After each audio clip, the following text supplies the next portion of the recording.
Hello, my name is Rene Gonzalez. I'm speaking to everyone on this video from my home in Massachusetts. I'm doing this video because I had a request from a lot of elders, interested parties who are believers in the Ifa Orisha faith, the Afro-Cuban variant of it, the Lukumi variant, to speak about the Odu of the year for the nation of the United States. I had done this video prior to everything we have seen, which is a little problematic for me because obviously people who are not believers of this faith will think, okay, so you're making prophecies based on what you've observed already from January 20th all the way until now.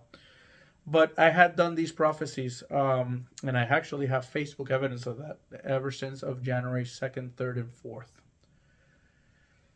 I'm going to speak about 5 or 6 of the stories of Ogbe Kana, which is the Odu of Ifa that Orunmila revealed for the United States. And I'm going to do so in English so that English speakers in the United States can know what is Orunmila's advice for the United States. I'm going to speak about, I believe, 5 or 6 stories. Here's the first one. The first one is the story of Lafiaku, the elephant, the Afro-Cuban version. I'm going to speak about the story of Erin, the elephant, which is a Nigerian version. I usually do not speak about Ishesha stories when it comes to Lukumi explanations, but I think in this particular case you will understand why I chose that story. The third one is the ambitious merchant. The fourth story is the story of the mountain. The fifth story is the story of Yaya when she went into the sea. The sixth story is the Tuna Brava, or the cactus plant, one of the cactus. It's the type of cactus that exists in Cuba.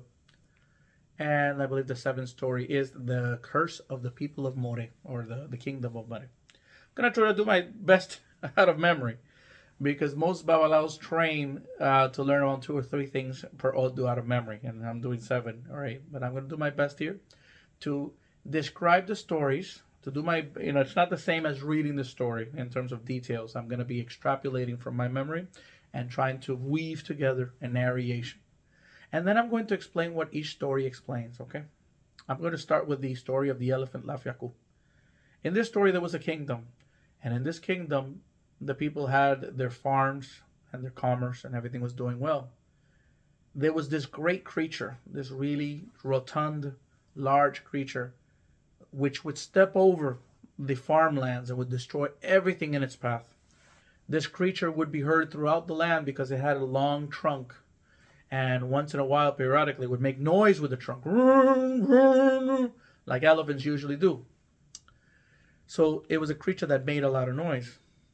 This creature was heard everywhere, and the people were scared of this creature, which was the elephant, Lafiaku. The people desperately went to the home of Orunmila, and Orunmila was found there, and they told him that the elephant was on his way. And as a result of it, Orunmila sensed that there was danger to his own home and to his own farmlands. Orunmila, as he does in almost every Ifa story, performed divination, because Orunmila is a deity that consults an oracle called Ifa, which is the oracle that was consulted by the Babalaos in the Lukumi tradition. I believe also that the ones from Isheshe or Benin lands also employ the same oracle. The Odu that was revealed, the sign, the sacred sign that was revealed in the oracle process, the divination, was Ogbe Kana. Ogbe Kana. And in Ogbe Kana, Orunmila was told by Ifa to perform a bo, to perform ritual offering. The ritual offering was, I believe, with some animals and some food with needles inside the food, and to place this ebo right outside his home in the front door. So Orunmila listened to everything Ifa told him to do. And when the elephant came over, he saw the food. In his lust for food, the elephant grabs the food, eats it all up, and little did he know that the needles that he had eaten up started cutting up his stomach, and he started feeling bad until finally he started to have internal bleeding, and the elephant falls over dead. Orunmila then took from his head the cranium. He made the first Ifa tray. From his tusk, he made the first Ifa tapper. And basically, Orunmila saved the kingdom. This story has many messages. Some of them are spiritual. In essence, what Ifa is saying here is that no matter what the problems people are dealing with on a material level, Orumila's values, Ifa's values, will become victorious even against any type of material enemies. But it's important that we understand that we're talking about a sign for a nation. We are not relating this interpretation to a person. So we have to conceive of all the possible ways that a story of Ifa can fit a nation. First and foremost, we're talking about a kingdom. So we're talking about the USA. We're saying that in this kingdom, the people are suffering economic losses. They had their farms and their homes destroyed. And their farms and homes were destroyed because of this creature, this large, boisterous, rotund, arrogant creature that thought it was domineering the land. If we understand this, we have to apply it on a social level and on a social, economic, and political level. My belief is that if I'm saying that we in the United States have a person that is like an elephant, this person will be arrogant. This person will make noise, like trumpet, like the elephants do. This person will be usually very large or fat. If he's not physically fat and large, his personality is larger than life. This person doesn't believe that there's any danger for them. And what Ifa is saying is that sooner or later they're going to have their downfall. And because this is the Odu of this year, my belief is that this person in particular will have their downfall this year. They will either meet their physical end, their physical death, or the person's reign of power, whether it be in politics, whether it be in music, whether it be in any type of social sphere, will come to their end. The second story I want to speak about is the story of the elephant and Orunmila in the books of Osamu Ibi. Those that have the books of Osamu Ibi can look for this story. And basically in the story, Orunmila and the elephant, again, the character is the elephant, were in heaven. And Orunmila and the elephant performed ritual divination to find out what offerings and what counsel they needed to have in order to be able to live their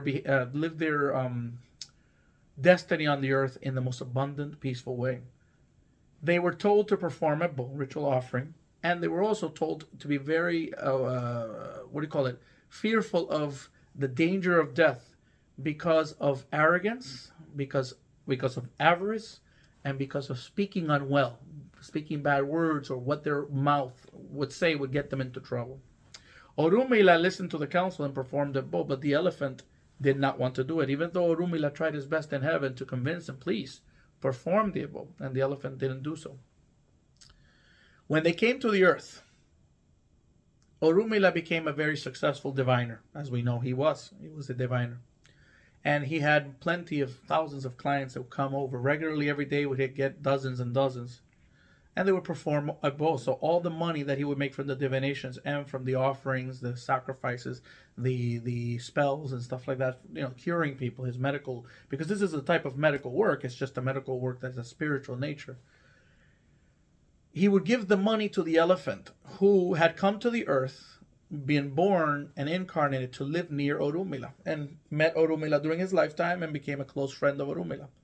But little did Orunmila know that this close friend harbored envy, and that this close friend was taking his resources and eating them up and putting them in his stomach. Once again, we're talking about a person that is insatiable in his appetite for wealth and power. And he took this wealth and power that belonged to Orunmila and put it into his stomach. We're talking again about stomach. So any type of situations and diseases in the nation, there's going to be an increase in stomach issues. All the stories have messages. Coming back to the story. Once the time had come for Orunmila to share in the wealth that he had created, but that he wanted to share with his secretary, the one that aligned all and organized everything that he did, which was the elephant, he asked for the elephant to regurgitate all the resources. And the elephant told him, everything that I have in my stomach can't come out. The only way it can come out is if you cut me open. And not even Ogun himself can cut me open. The elephant was haughty. He thought he had Orunmila held under his grip because he had the resources of Orunmila. And Orunmila did not want to lose his resources. So he said, I'm in a good advantageous position. He refused to give Orunmila his resources. Orunmila, noticing his arrogance, blessed him and said, okay, may your life be plentiful and abundant. He was not happy, but he decided to part ways with the elephant in the most diplomatic way possible, which is very classic Orunmila. But what happened was, is that Ogun, the deity of war, the deity of industry, the deity of weapons, the deity of metal, had heard the elephant when he had said, "Not even Ogun himself can cut me open." And Ogun became so irate, so angry, that he took his bow and arrow and he shot the elephant. And the elephant, after stumbling a little bit, fell over dead. Ogun opened up the elephant, took out the wealth, and gave it to Orunmila. He brought it to Orunmila's house, and he also butchered the elephant into pieces and said, "Here you go, because of your good behavior and your honesty. I'm gifting you these meats, and I'm giving you your resources back." And that's how the elephant met its end. In this story, when you go to the Osamaro books, it says very clearly that the person should be warned. Those who receive this sign in divination, they should be warned against losing their life because of their avarice, because of their arrogance, and because of what they say with their mouth. If we put together the same personality, a large elephant, larger than life person, a person who's arrogant, a person who's deceiving, because this person lied to Orunmila, this elephant lied to Orunmila, took his resources, the person who steals other people's resources. Ifa says to the American citizens and to all listening that there is a person on the national stage, somebody who's a famous person and known to all. And this person will likely be rotund, larger than life, as the elephant was. This person will be avaricious. This person will have a history of thieving or stealing resources because he stole the wealth of Orunmila and put it in his stomach. This person probably will not have very good diets because that's ultra-interpretive. He was eating things that were not going according to his own stomach. So this person doesn't have a good diet. This person ultimately was avaricious. This person speaks ill. This person may be cruel with his words. This person may be arrogant with his words. And he fought once again in the second story says that this person will meet his downfall in 2025. Because in the end of the story, the elephant was cut into pieces, was hunted down by Ogun. And Ogun is the deity of war, the deity of aggressiveness, the deity of conflicts. The deity is like Ares in the Greek mythologies, the deity of metal, the deity of industry. So anything that signifies a military process, anything that signifies a war process, anything that signifies social unrest, anything that signifies conflict, aggressiveness, is part of that energy of Ogun. So this person in question may find themselves again suffering one of these situations: social unrest, violence, social aggressivity, military action against them, overturning of their power or position in some sort. And that's basically how the elephant died. The third story is the story of the ambitious merchant. In this story, there was a kingdom. And in this kingdom ruled a benevolent king, a king that was wise, a king that had ruled very well and very stably. And he had his court of leaders who were also equally well-intentioned for the people that they ruled. But in this kingdom existed an ambitious merchant. And this ambitious merchant had made his money in proper means, but he also had made it through illegal means. He didn't really care how he made his resources. This particular ambitious merchant was not content with making his resources the way he was making it. He wasn't content with his position. He wanted to be the king of the land. And for this reason, he went to Orunmila for divination in order to find out how to become the king of that land. When Orunmila performed divination, the Ogbe Kana came out. And Orunmila told the king that he was ambitioning something that was not destined for him, that he was not supposed to be the king of that land, and that he should forget this, that he should be content with what he had. But the one thing this ambitious merchant did not have is any sense of contentment or conforming to riches and wealth that he had. He wanted to be king, so he laughed in the face of Orunmila. He said, I'm not going to perform it, boy. You just want to take my money like all the other ones. And he left Orunmila's home. He didn't perform it, boy. And he did not listen to the advice that Orunmila had given him. This ambitious merchant met other individuals in the kingdom that had similar political views.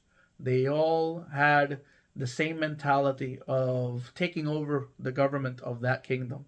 And for this reason, they organized secretly a conspiracy to do an insurrection against the legitimate king. When the day of the conspiracy came, or the insurrection exploded. But before that, the king had been warned in one of his previous divinations to that he had to perform a bo ritual offering against being betrayed in his kingdom.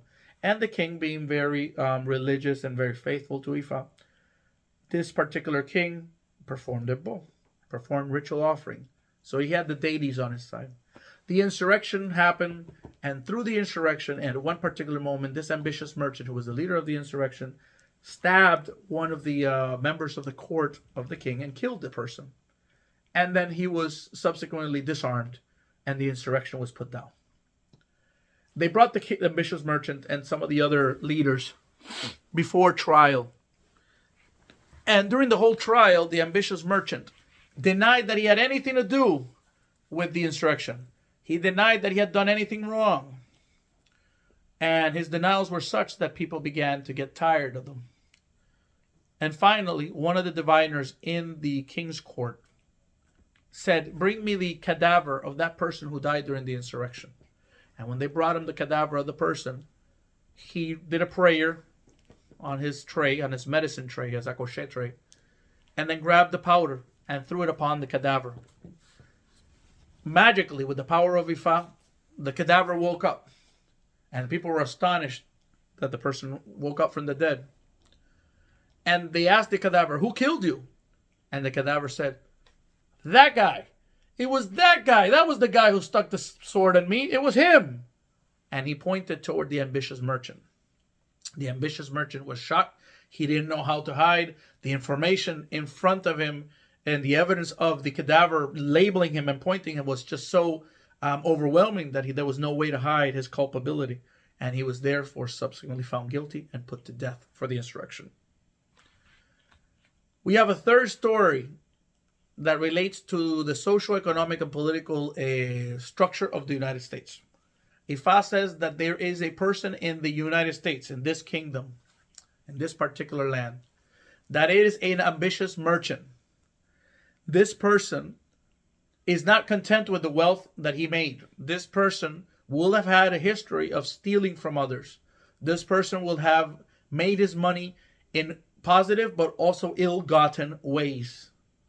This particular person will have met other people to conspire against the constitutional order of the United States, because in this particular situation, it doesn't necessarily mean a king or a queen or a political leader. It could mean the established rule of the land, because remember that the story starts that the king was very benevolent and he had ruled well with his court officials. So this person is involved in a conspiracy. This person is involved in a scandal. But ultimately, the conspiracy and the scandal will be discovered because there will be somebody who will be a whistleblower. Because that's what happened. A cadaver within his own ranks, or better said, a cadaver of the political officials of the opposing side, spoke against him and said, "This is the guy who did this," and revealed all the evidence. It is my belief that there's a high possibility, because with Ifa, all Babalos can do is offer a possibility. But there's a high possibility that we will see a never-before-seen process of discovery, investigation, and revelation of a conspiracy in the social, economic, and political structures of the United States. And a person that is like an ambitious merchant who is behind a conspiracy to an insurrection, to overturn legitimate processes of transfer of power, will be found to have either manipulated or in some way ill-gotten the power that he has.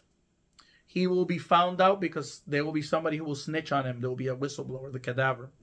And ultimately, this person will meet their political downfall. We have three stories that are talking a similar situation, and I'm leaving it to the listeners to come to their own conclusions. The fourth story is the story of the mountain. This is a very simple story. In Ogbe Kana, there's a story of a mountain, and the mountain is the most imposing object in nature. If you're looking upon a landscape and you see like Mount Fuji, for example, in Japan, or Mount Everest, it is going to be something that no matter how many forests or buildings are in the way, back in the past, or not in the past, in front of people in the higher up, you're going to see this high imposing object. And mountains, by their nature, are very strong. They're rocky. They're stable. They've been there for thousands of years, ever since volcanic activity has happened. So we're talking about that in this society, there is a mountain. There is a person. Now, the mountain in the story was very arrogant. He thought he was very strong. He thought he was very stable. He thought he was inevitable. He thought he was unmovable. And that the mountain would be there, and that all would have to look upon him, the mountain. So this person who we're talking about is haughty, is arrogant, is prideful, is egotistical because he wants to be seen. And this particular person believes himself inevitable and very, very firmly established in his foundation. But little did the mountain know, and this is part of the story, that the sea was slowly but surely corroding the foundation. One sec, please. My apologies, people. I'm relating the story of the mountain, and unfortunately, I have a lot of people who live in my home, and one of the children was going to the bathroom. So, where was I? So this mountain didn't realize that its foundation was being hit by the sea. And the sea was slowly but surely corroding the mountain's foundation. Until finally, the mountain that thought itself inevitable, strong and unmovable, plummeted down and lost itself into the waters of the sea. It basically went right into the waters. Ifa says that there's going to be a downfall of some sort. We don't know, because this is up to society, how it's going to happen. But there will be something in 2025 that has probably never been seen in the United States. And the processes that will occur will result in somebody who thinks himself a mountain or an unmovable mountain breaking apart and falling. This is a story that can relate, as well as the one from the elephant and the ambitious merchant, even though I think the ambitious merchant is one about an individual. But the one about the elephant and the one on the mountain let us know that if it does not speak about an individual in question, Ifa could be speaking about the United States themselves. The sea is constantly hitting the rocks of a mountain, right? And that could mean that the constant social strife, the constant inequality, the constant policies that are negative and that divide people, ultimately may lead certain states to want to separate from the United States, leading the United States to plummet into the sea, basically fall apart, which is what the story is talking about. So what once was unstoppable, unmovable, great, the United States as a powerful superpower, could find itself going through a process that maybe it's never seen before or saw in 1860. Ifa says in 2025, something of that nature may happen. Either the nation itself falls apart, if the nation is the mountain, or a person who believes himself unmovable, inevitable, and strong in its foundation will find himself falling apart. The next story I want to talk about is the story of Yaya. In the story of Yaya, Yaya was being pursued by her enemy. She was a queen. And in order to save herself from this removal of power, she jumped into her seas, because Yaya is usually associated with the shorelines in the Lukumi tradition. In the Nigerian tradition, she's a river deity, but in the Afro-Cuban Ifa tradition, she controls the waters near the sea. So she's thought to have a relationship with the sea. And Yaya jumped into the waters, and her friends, which were the coral reefs, formed a barrier, natural barrier, while she continued going deep into the waters of Oloku, which is the deity that owns all of the sea. And her enemies were not able to get her because she was able to protect herself. She was able to go behind these coral reefs. But when she was in the waters, she started growing in strength. And when she grew up in strength, she blew out of the waters, stronger than ever, and took her rightful place in power again. This is an official story of Ogbe Kana. The way I interpret it, Ifa says that there will be a woman that will have been wrongly dispossessed of her power. This woman will go through a process of hiding out. This woman will be pursued by enemies in some way. This woman will hide out and grow in strength and bide her time. And when the moment is right, this woman will resurge from the depths of the sea, from obscurity, and reclaim her power. We also have to consider that Yaya is a black deity. Yemaya is an African deity. So Yemaya will be likely a woman of dark skin and who may hold political power. Okay, I spoke about the story of Yemaya, and I am of the belief that there will be a black woman of political or social economic power in the United States, some kind of a personality, celebrity maybe. It'll be a female, it'll be a black woman because Yemaya was a black woman. And this person will surge in power again and probably in some way or another be influential on the national stage. The next story I want to talk about is the story of the tuna brava, the cactus plant, one of the cactus plants in Cuba. This particular plant was distraught because at that time, this cactus plant didn't have a way to defend itself. All the other animals would walk right over it, would step upon her, would destroy its leaves, would urinate on it, would disrespect the dignity of this plant, and the plant became tired of these abuses and went to the house of Orumila to receive divination. And Orumila said, I can help you to overcome your enemies, but I need you to perform a bo, perform ritual offering.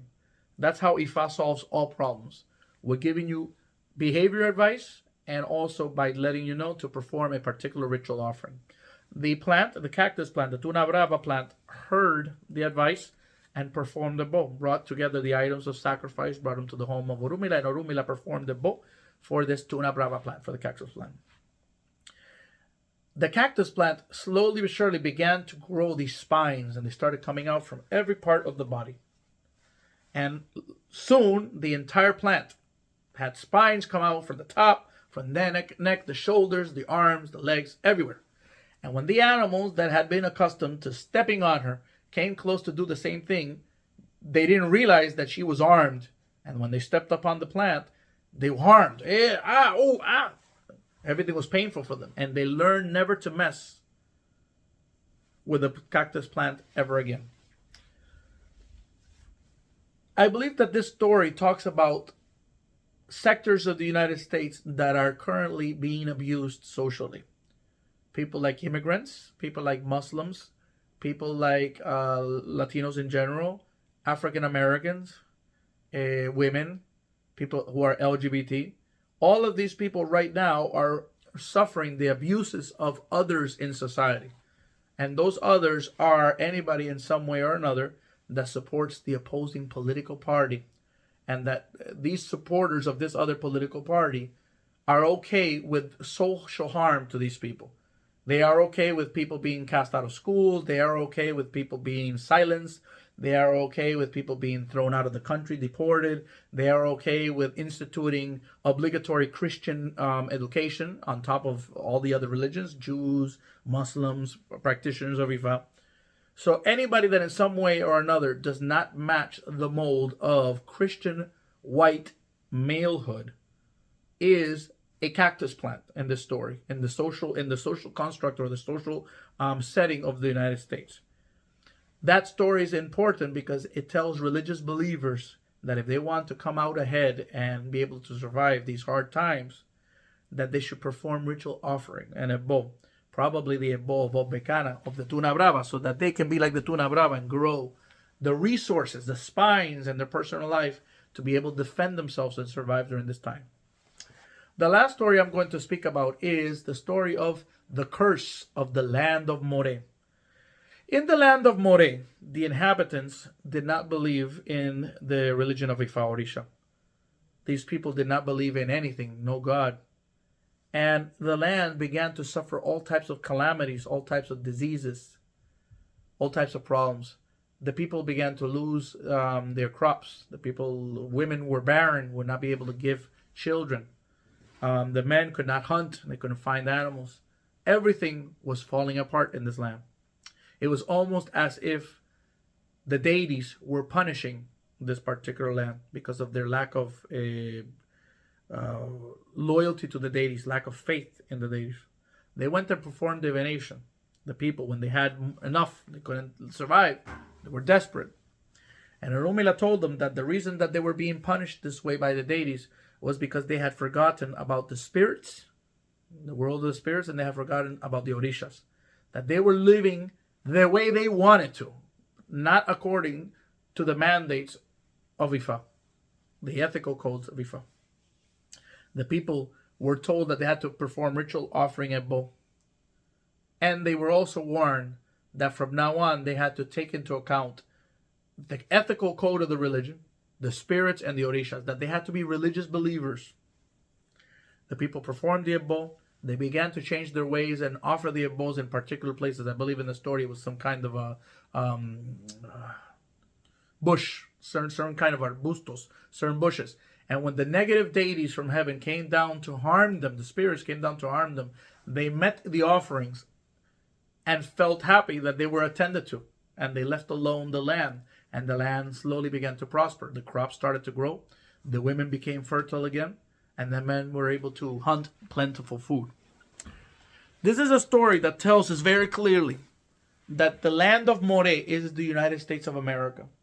Ifa says that the land of More is literally undergoing, the United States is undergoing a curse from the Orishas. And this is relevant because, I got a cat here, because the prophecy or the prophetic sentence in the Ifa divination was loss of stability because of a destined path in the United States or because of the deities, because of heaven.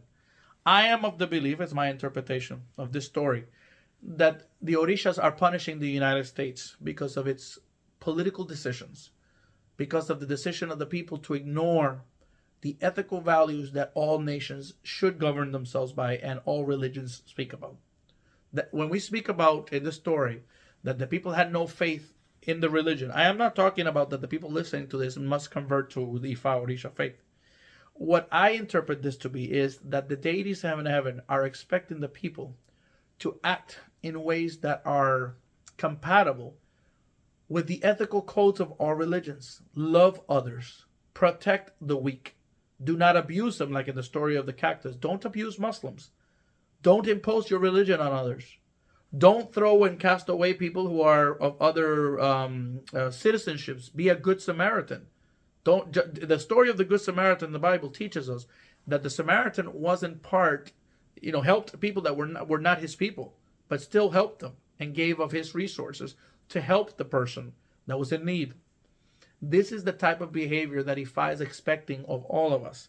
And because the United States has not behaved in that way and chose to support a political program or a political movement of hate, of exclusion, of silencing diversity, meaning I don't want to know about Latinos, I don't want to know about blacks, I don't want to know about LGBT people, and removing resources from the needy, the elderly who have lost the ability to argue their drug prices, programs that help kids transition from school to work, food programs, anything that is in some sort of a social welfare program.